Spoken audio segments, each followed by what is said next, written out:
આજે સ્થાનિક સ્વરાજ્યની ચૂંટણીમાં ગોંડલમાં બોગસ મતદાનના આરોપો સામે આવ્યા બાદ ફરી એકવાર રાજકારણ ગરમાવાની શરૂઆત થઈ છે।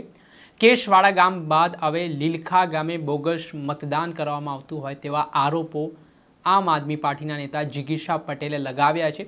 સોશિયલ મીડિયાના માધ્યમથી કેટલાક વિડીયો તેમણે મૂક્યા છે। તેમાં ગોંડલ માર્કેટ યાર્ડના ચેરમેન સામે પણ તેઓ આરોપ કરતા જોવા મળી રહ્યા છે। શું મામલો છે, વિગતે વાત કરીએ।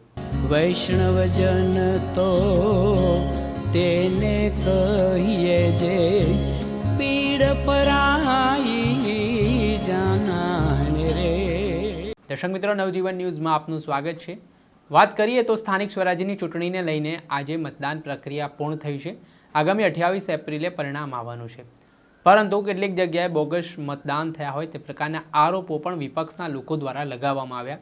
અને વાત રહી ગોંડલની, તો ગોંડલનું રાજકારણ અવારનવાર નિવેદનબાજીઓના કારણે ગરમાયેલું જોવા મળ્યું। ત્યારે આજે ચૂંટણીના દિવસે પણ એવા અમુક જગ્યાએ આક્ષેપો આમ આદમી પાર્ટીના નેતા જિગીશા પટેલે લગાવ્યા કે બોગસ મતદાન થયું। પહેલાં તેમણે કેશવાડા ગામમાં 2 બોગસ મતદાન કરવામાં આવ્યું હોય તે પ્રકારના આરોપ કર્યા।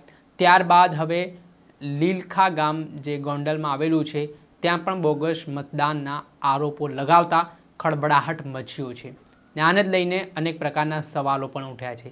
આ સમગ્ર મામલે આમ આદમી પાર્ટીના નેતા જિગીશા પટેલ દ્વારા પોતાના ફેસબુક એકાઉન્ટ પર કેટલાક વિડીયો મૂકવામાં આવ્યા છે, જે વિડીયોમાં તેમણે ગંભીર આરોપો કરવાની શરૂઆત કરી છે।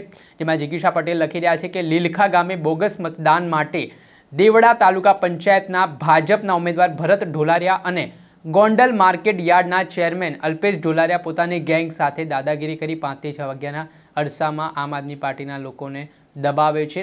ને સમગ્ર ઘટના બાબતે જે થોડા દ્રશ્ય ઘર્ષણના સામે આવ્યા છે, આપ આ દ્રશ્ય જુઓ।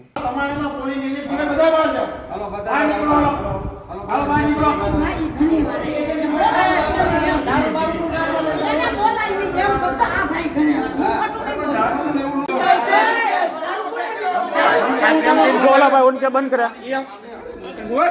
इन्हें बंद कराओ।